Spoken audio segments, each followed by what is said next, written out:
What is going on, guys? Jason Burke here, Styles Clash for Life, coming at you again on YouTube. And today I've got a movie review for you that is one of the most probably anticipated films in a long time. It is a very, very talked about film. Everyone's been looking forward to this for a long time now. I'm coming at you today with Tales from the Fort once again, and I am reviewing Deadpool. Deadpool has been ballyhooed for the last year or so. Hardcore fans of the comics couldn't wait for this.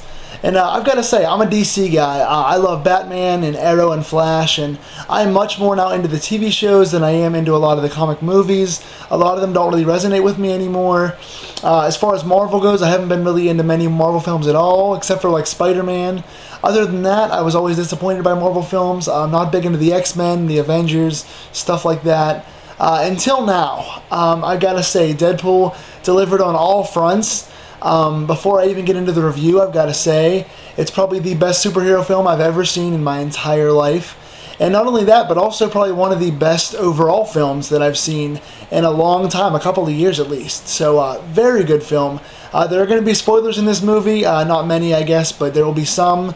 So if you have not seen it or you are waiting to see it, don't watch this video just yet.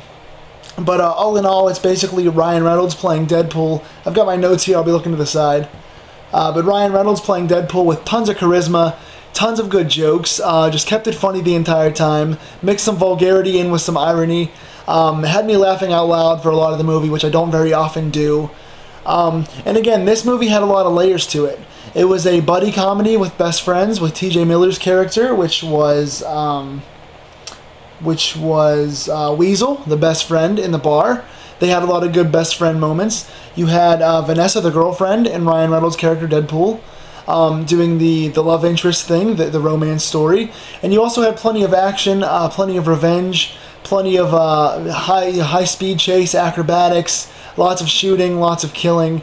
Good overall movie. Every kind of element kind of blended together well into one kind of hybrid story. So lots of different elements to this story. The casting was wonderful. I was a fan of every character in this film. Again, Vanessa, which is funny because she plays Lee on Gotham. So she was in a DC show and now she's in a Marvel film. But she was an excellent love interest, very attractive. The chemistry worked with Deadpool very well. Their romance was really funny.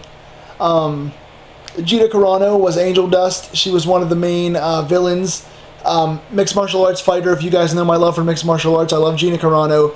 She played very strong in this as well. You had the X-Men tie-in with Negasonic and Colossus. I don't know much about the X-Men. I've seen one or two of them, but those two characters were awesome. The graphics for them was great. Their fight sequences were cool. Every character came out of this looking strong. The females came out looking great. Again, you had Gina Carano's character. You had Vanessa. Strong females in this. Also, the soundtrack was great. The soundtrack had a ton of different things. You had some romance love songs, you had Chicago playing, you had DMX, you had many ironic songs in this. They did a good job between catching you up with current day Deadpool and his mission to get revenge for making him into a superhero in the first place. Basically, Ryan Reynolds, Deadpool, is this guy that winds up, he works in kind of a gun for hire sort of a bar, and winds up getting cancer and goes to try and get rid of the cancer, but eventually gets made into an immortal, basically Deadpool who can heal himself. So he's going to get revenge on Ajax, the bad guy in this film. And they go back and forth between showing you the origin story of how Deadpool came to be, how he got his costume, using some Deadpool raps, which is cool, and showing the bond from step one all the way into current day. So there's a good catch-up flashback scenes and good current scenes. Again, the soundtrack's great, the ambiance is cool, there's some slow-motion stuff, lots of breaking the fourth wall, which is rare in these kind of films, which is really cool as well. And again, the casting and the acting was excellent. Also, at the very, very end, post-credits, again, spoiler, there ties into the second film, the upcoming Deadpool 2, which was already greenlit by Fox Studios, and they tease a couple different things in there as well. So there's a second one coming. Again, this had many layers to it. It was a good mix of serious and funny. They gave a good origin story. The music, the environment, the acting was all very powerful. So all in all, again, best superhero film I've ever seen. Being a Batman fan and seeing all those, this was even better than that. I give this film an unprecedented 9 out of 10. So 9 out of 10 overall on my star ranking. So again, you have to go see this. If you have seen this, tell me down below in the comments, what do you guys think? If you haven't seen it yet, do you want to see it?